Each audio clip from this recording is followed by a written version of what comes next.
मित्रांनो या ठिकाणी बघितला तर बरेच अशी या ठिकाणी नागदेवतेच्या मूर्त्या आहेत, त्या नवसाच्या मूर्त्या आहेत असं देखील म्हटलं जातं।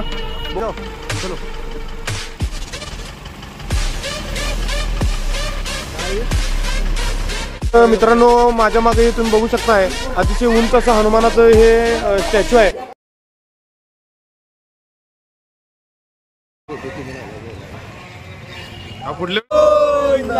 तर मित्रांनो आता आपण जस्ट तिरुपतीतलं चेकआउट करून तिरुमला मंदिराचं चेकआउट करून डायरेक्ट आता जातो आपण कालहस्ती, त्याचबरोबर पद्मावती मंदिर या ठिकाणी।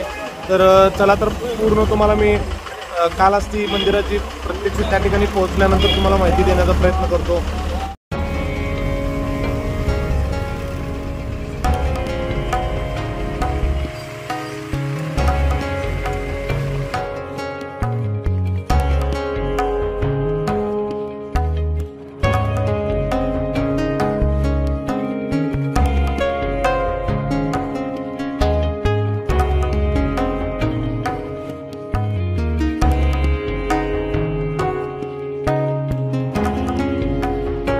तर मित्रांनो आपण ज्यावेळी तिरुमला डोंगरावरून ज्यावेळी तिरुपती दिशेनं डोंगरावरून खाली येत असतो त्यावेळी वाटेत आपल्याला एक हनुमानाची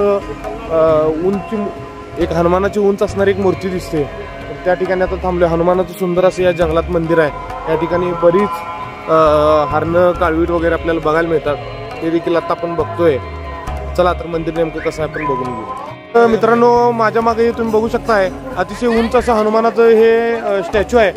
तर या ठिकाणी बरेच पर्यटक व पब्लिक सगळं या ठिकाणी थांबून 100% दर्शन घेऊनच जातात समोर। आता बघू आपण मंदिराची संपूर्ण तुम्हाला रचना मी दाखवतो।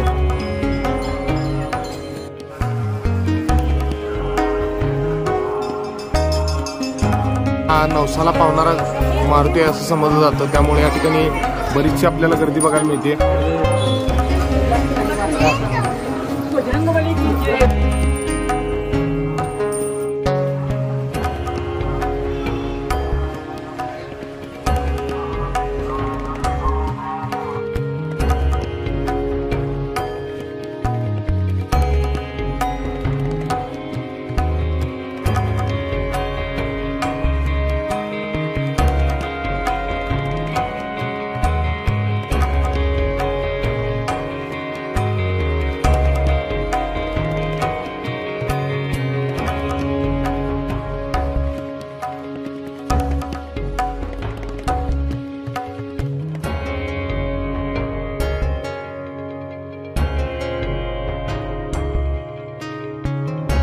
तर मित्रांनो या हनुमान मंदिर जवळ असणारी फॉरेस्ट म्युझियम आहे, जे फॉरेस्ट डिपार्टमेंट आहे आंध्र प्रदेशचं, तर त्यांचं या ठिकाणी म्युझियम आहे। 5 रुपये तिकीट आहे फक्त। अतिशय सुंदररित्या या ठिकाणी सर्व वस्तूंची छायाचित्रांची मांडणी करण्यात आली।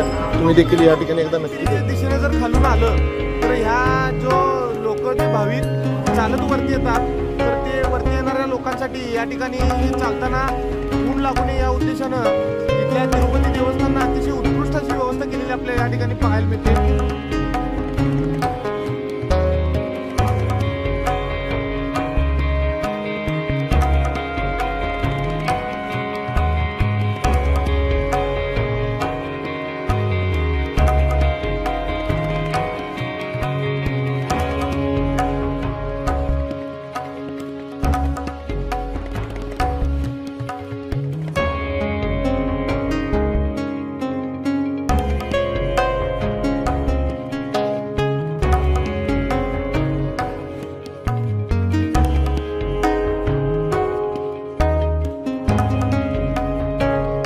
आपण आलोय श्रीकालहस्ती या ठिकाणी। अतिशय प्रचंड ऊन आहे या ठिकाणी, बघू शकता मागे जे मंदिर आहे आत शूटिंगला अजिबात परवानगी नाही आहे, तरी देखील जितकं दाखवता येईल तितकं आम्ही तुम्हाला दाखवण्याचा प्रयत्न केला। मित्रांनो या ठिकाणी बघितला तर बरेच अशी या ठिकाणी नागदेवतेच्या मूर्त्या आहेत, त्या नवसाच्या मूर्त्या आहेत असं देखील म्हटलं जातं। बघू शकता आपण कालहस्तीमधील एक जबरदस्त असं ठिकाण आहे, असंख्य असे मोजता येऊ शकत नाही तेवढे या ठिकाणी आपल्याला हे नागदेवताच्या मूर्त्या बघायला मिळतात। हे फक्त भारतात कालहस्तीमध्ये बघायला मिळेल। माझ्या मागे संपूर्ण बघू शकताय तुम्ही, हे वैशिष्ट्यपूर्ण असं नागदेवतेच्या मूर्त्या आहेत। हे कालहस्तीच्या पायथ्याला असणारं हे मंदिर आहे। आपल्याला याच्या पुढे जास्तीत जास्त शूटिंग घेणं थोडं अशक्य आहे, तरी देखील आपण मित्रांनो प्रयत्न करू.